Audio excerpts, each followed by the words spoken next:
What's going on, guys? My name is Rionyxiel. It's your boy Robino, man. Today we're going to do movie review for Glass. Now, before we do this review, if you're watching this on my channel, go check out Robino's channel, link down in the description below. And also check out Fear About Gaming, a gaming channel we both collaborate a lot on, and we do a lot of games, Let's Plays and stuff over there. It's a lot of fun. Go check it out. Also check out my second channel, Kid Robino. I do pretty much I watch cartoons, or I got some old stuff I liked as a kid. I'll buy it and just show it off. So check that out. Which I gotta start doing, but it's in the description below. There we go. Now on to the review. This is a movie from M. Night Shyamalan. It's the third of a trilogy, starting with Unbreakable in 2000, Split in 2014. I think it was 2014 or 15, and then Glass this year, of course, just now. And this one actually brings it all home with Unbreakable, starring Bruce Willis. He learns he's a superhero or a modern day equivalent of a superhero. Not he doesn't jump, he can't fly and all that stuff, but he has super strength, indestructible-ish. He's more realistic type thing. Right. And Split, of course, introduces a villain. Kevin, Kevin's the main character, but James McAvoy plays 23 and then 24 at the end of the movie, different personalities, all vying for control, or all coexisting in this one body. Unleashing the Beast, who is the 24th personality, becomes a villain, super strength, invulnerability as well, and who's supposed to be the main villain or one of the villains to Unbreakable's David Dunn. Yeah. Then you also got Glass, who's played by Samuel L. Jackson. He does a very phenomenal job playing that character, man. You know, he always plays the crazy. He's also a villain next to the Beast, or the Horde, as they call Kevin's character, or James McAvoy. He's a Horde because they're all different personalities in one body. He's a Horde. Right. Anyway, so he's the Horde. We have Mr. Glass, or Samuel Jackson, as you said, his character plays Mr. Glass, and he is he's Mr. Glass because he's fragile. He has brittle bone syndrome, so if you touch him the wrong way or you flick his wrist, and he'll break a bone. And throw up someone's legs, he'll break his legs. He's incredibly weak in that way, but he is a mastermind. He's able to come up with a plan after plan, contingency plan to those plans, and he's just very good at it. And this movie is about all three of these people coming together in a psychiatric ward, drawn together by Dr. Ellie Staple, played by Sarah Paulson, who's trying to convince them that they are not superheroes, not supervillains, or not anything. They're just normal people with delusions of grandeur because they survived something or something had happened. And that's pretty much the whole movie's about. And of course, the underlying tale, that's what the main movie's about. The underlying tale is, of course, Mr. Glass is trying to stage the epic showdown between David Dunn, or what was his, what was he known? He didn't give himself a name, but the masses gave himself a name because of what he was doing. Oh, it was, the Hood or something? No, Undertaker. No. Wait, we're talking about for David, right? Yeah, David Dunn's here. It wasn't the Undertaker. Well, there was different names. There was multiple. It was like Green something. Yeah, like people were giving him names, but I think Undertaker was underachiever. Underachiever. No, because he had different. There was like Undertaker, Underachiever, something. It was always under something. I can't remember. I know. The Watcher? No. Whatever. He had a name. Yeah. And that was the name that stuck. I can't remember what it is. I'll put it right here if we remember it, or if we can figure it out. But it was him versus the Horde, and Samuel Jackson, or Mr. Glass, was trying to introduce heroes and villains, his whole theory and concept that people like this, to the world by having them fight on a stage in front of a bunch of people. Not on stage, but because he's a big comic book collector. He was a comic book collector when he was a kid. Buff, geek, entrepreneur, aficionado, what do you want to call it. He loves comic books, loves art in comic books. He knows the stories, the machination behind the stories, everything about it. He pretty much believes that I'm gonna try to explain it. He probably explain it better than I can. But he pretty much believes that there are modern day superheroes. Like the people, the comic book. He's pretty much saying that the comic books that the people made are pretty much like. They pretty much got inspiration from people like the strong man from the circus or something. Like they saw a man pick up something, they made a comic about it, but over exaggerated. In order to sell copies and make them more interesting, they made them far stronger than they actually were. They could be able to fly. Like the first Superman they explained in this movie in Glass wasn't able to fly. He was able to jump tall buildings, but he could never fly. Right. They actually added that ability on. Right. This is like the very first Superman way back when in the comics. But, exactly. So it's the comics become more and more fantastic or fanatical, whatever you want to call it, the longer on they go. But they're based on, according to Mr. Glass, real concepts, real people who are with supernatural or superhuman abilities. So, and that's his theory. And he thought David Dunn was a hero. He found the Horde was a villain. He didn't know what he was at first, but he realized he was a villain. He makes heroes and stuff, and he's a mastermind. So that's the whole concept. and or Dr. Ellie is here to convince them otherwise. Yeah. And pretty much all the original characters come back from Split and Unbreakable. You got Ann Taylor, who plays Casey. She was in Split, so she comes back to help out Kevin come back to his senses and thank him for. We'll pretty much thank him for being a friend. For you being, well, I would say thank him for being a friend. We're not being a friend, but thank him for like opening up. That's what I didn't truly understand. Brave, was their relationship? I mean, Kevin met Casey for like 3 seconds. Yeah. Well, yeah, but there was this thing where, remember, she was molested by her uncle, and she was always afraid to tell somebody, and then she finds out Kevin kind of went through the same, well, not the same exact situation, but Kevin's father left him, left the family, and the mother became very abusive towards him. Right. I don't know if it was sexual, like Casey's father was, or uncle was to her. I think more abusive. But still, he suffered. That's where his personalities came from. He disassociated and built personality. Yeah. Like, for example, was it not David? Dennis. Yeah. One of his personalities is a super clean, neat freak. A little bit of dirt, and that would develop because his mother wanted everything spotless. And if it was spotless, he wouldn't get hurt. Right. So Dennis comes along and cleans everything, makes sure everything's perfectly spotless, so he wouldn't get beaten in order to protect Kevin. Yeah, it's crazy. We're going back to split level and stuff. Anyway, what did you think of this movie overall? I mean, look, when I got out the movie, I'm not gonna lie, I felt like an idiot. I did. That he was like, look, because I don't know. I didn't know what to think of this movie. I didn't know. I had to really, just like I said, I had to go home and sit down and think, because something about M. Night Shyamalan movies, they just drive me crazy with the camera. Like, even in the first part, it's dark. It's super dark on screen. And in my opinion, I thought the movie theater messed it all up. And I'm thinking, because I remember, I was like, hey, is this working? Is it supposed to be this dark? That's because it's in the middle of an abandoned factory with no lights. Yeah, but I don't know why, but it was just so dark in there. I don't know why, but... It's horror movie dark. He's a creepy dude in the middle of a abandoned factory talking to the camera, or technically who his hostage is, but to the camera as well. And there's no lights in there. The only light is coming from a streetlight outside through a dingy, grungy-looking window. What else? I'm just trying to think. There were some other things. I would say maybe in the middle of the movie, it kind of, I wouldn't say it dragged for me, but her trying to convince them that they're not superheroes throughout the whole movie. There was a lot of that. Like good 20 minutes of that. Good 20, 30 minutes, I feel, of the whole movie. I think that's the whole second half of the movie was of that.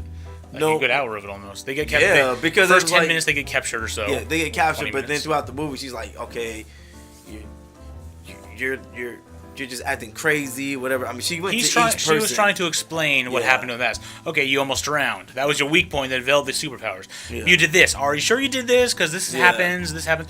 You saw the clay on his pants. Are you sure you actually saw a vision of this happening, or are you just assuming things type of thing? Yeah, so she was trying to explain his abilities, all their abilities. And that was throughout the whole movie. So, I mean, it was cool and everything, but it kind of dragged a little bit for me. But then at the end, when the battle happened, the ending, woo, that whole battle, that was good, though. It was. That was really, really It wasn't really anything good. like Marvel DC. They're not flying around, breaking buildings or anything. But it's kind of like you got two evil villains battling this one superhero. That's how I felt. I love that. It was just like, okay, I'm battling this guy. I gotta protect these people. And I really felt so sorry for David, man, because he really was trying to protect everybody. And they just, he was a good guy. He was a really good dude. Like he treated like a criminal. Like he's actual real superhero, because that's what superheroes do. It doesn't matter if people hate you or people think you crazy. You still save those people. Like he saved those police officers, no matter how much they try to kill them and destroy them. It was pretty cool. There was a scene. What he's talking about. There's a scene at the end of the movie where SWAT comes out. They all have riot shields and they're trying to box these people in to try to stop them from attacking each other, attacking things, and hurting things. And David, of course, uses his abilities, and the first day he's being overwhelmed, and all of a sudden he starts walking with them, pushing all four officers into a building and closing the door behind them. Yeah, locking them in. He actually gets like a pipe and bend it, locking them into the little thing door. just to protect them, because Kevin's character, the Beast, he's just crazy. He's wilding out. Kevin's character is actually killing the wars on his. He eating them and everything. I did like the return of David's son. What was David's son's name? Joseph Dunn, played by Spencer Treat Clark. Yeah, I think he did a good job. It's kind of he looks exactly the same, just older. I mean, I remember watching the movie and just seeing his face. I could just tell it was the son immediately. I was like, wow, He has a very unique facial structure. Yeah, he has a very unique face. So it's like he looks no different. He just looks bigger. That's it. And then you got of course Miss Pierce. Is it Miss Pierce? Oh, Miss Price. Elijah's mom or Mr. Glass's mom. They're there, and that's one thing I did like about the movie. They brought all three of those people together. They felt like Split. The sidekicks of the characters. Really? Yeah. I never thought of it like that. Casey was able to calm the Beast down a little bit. That's Joseph, his son, was able to act as David Dunn's communicator. They communicated on crimes and all that stuff. And Mrs. Price was able to encourage Mr. Glass. And am I doing right? Am I doing this? You're doing great. You understand he was a criminal, but was still stood beside him. And it all leads up to the final twist ending. Yeah. Which we're not going to talk about what happened in the twist ending because it'll spoil everything. Go see it in theaters if you want to know what happened, or go check our social media. I'm sure people are talking about it. But that twist ending for me. Yeah. What happened kind of left... That's what I did not like about this movie. The twist ending kind of took it from a nice little peak final battle that he was discussing, and then just... I'm trying to figure a better way of saying other than the whole movie... I felt very blue-balled after this. Alright? Excuse the term, but I felt...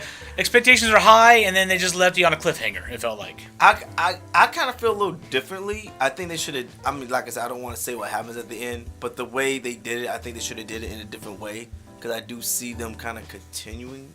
They could have made like maybe one more movie, I would say. They can, technically. They can. I mean, they still can. Wide open to do that. Right, yeah, but the way they ended it, which... Oh my, I want to say something so bad, but I'm not gonna say it. But I mean, they could have did it a little differently. Like that's how I feel about it. The way it ended, it was a unique way to end it, and I was totally unexpected. I was not expecting that, and I'm sure a lot of people were expecting. Especially those who've seen it in the comment section below, if you were expecting what happened actually did happen, or did it throw you for a loop? Because for the most part, the first two movies, Split and Unbreakable, didn't have that much of a twist ending, other than, of course, him actually being a real hero in Unbreakable, and in Split, the Beast actually existing, and then leaving the girl alive at the end of that one because she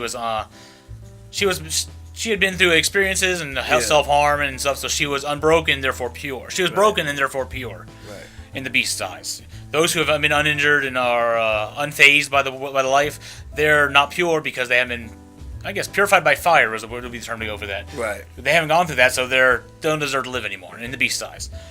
That was the twist ending for his movie, which is not that great of a twist. It's like small little thing. Okay, that's nice. Yeah. That's cool. That's a cop out type thing. But then this happened, and it's massive. Yeah. Well, I mean, overall, this movie was. I still have mixed feelings about. It wasn't a bad movie. It was still good. It has its moments. There were some moments I was kind of like, you didn't really need that. But yeah, I mean, what would I say? Watch it in theaters, yeah. If you haven't seen the other movies, definitely watch them, or because is it necessary to watch? Yeah, I would say because Solo. Look, M. Night Shyamalan movies. The only reason why I like this because it's a trilogy and they're connected. If it was by itself, like if let's say Unbreakable just came out and it was just by itself, and I didn't know nothing, there was no trilogies or anything, it'll be a little bit. I'll look at it a little bit more differently. What you think is, when Unbreakable did come out in 2000, no one knew it was going to be a trilogy. Right. No one knew this was going to be a trilogy until Split came out, and you saw David Dunn in the diner at the end of Split. Yeah. There's it's in the same universe. Oh, crap. Yeah. And then he explained they're making a third movie. That's what I'm saying, which is why these movies are great, because there's a trilogy. But by itself, I mean, even it's still now. It's still with all three movies, it still has this... whatever, it's cool. I enjoyed the intrigue. I loved watching Mr. Glass do his thing. Yeah. Him be the mastermind, play everyone for a fool, trick him. And I was like, he did that over there. That's pretty cool. He did this. David Dunn, of course, he was able to rise to the occasion, but he was just there. Yeah. It was all about Mr. Glass, which, of course, the movie's called Glass. It's about him. His theory being realized, his action, his bringing everything together. It's all about him. So the other characters play a minor role. Yes, they are the main characters, kind of, but Glass is the primary antagonist of this movie. Protagonist? Yeah. Both? Whatever. All right, so everybody did a good job, man. Let us know in the comments section below how you felt about this movie. If you already watched it, if you haven't watched it, definitely go check it out. Do I recommend watching it in theaters? Yes and no. I mean, I'm throwing it up in the air with this one. I mean, I think you should watch it in theaters, in my opinion, especially if you watch Unbreakable and Split. Definitely watch this in theaters. It definitely has a very... I did like the music in it. and the music, it sounds really good in theaters. That's my favorite thing. My main thing is music also, and all the music I forgot about that, fit very well with this. So definitely, I say watch it in theaters, but I do want to say one small thing. Yeah. Every movie, like his is music, mine is CGI. Right. And the CGI in this movie was not terrible, Yeah. which of course doesn't have to be, especially if it's not CGI. Yeah. But there was One of really the no issues CGI in it. I had issues with was at the end when you see David Dunn and the Beast were fighting, and David throws the Beast into a van.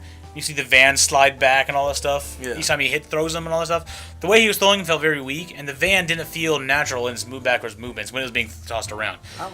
You can see that was obviously a fake CGI moment, or a not very well done CGI moment rather. For all I know, it could be real, and my eyes are playing tricks on me. But that's what it felt like. I mean, I'm pretty sure they had some. I mean, I'm pretty sure the van was probably weak as hell. Probably. All right, so nothing else more to say about this movie. Go check it out in theaters. We're not going to spoil the twist ending. We want you to see it. If you have seen there's a twist ending, let us know in the comment section below what you thought about that twist ending. Hit that like and subscribe button also. Definitely. Thank y'all for watching this video. Hope to see you in the next trailer reaction or movie review.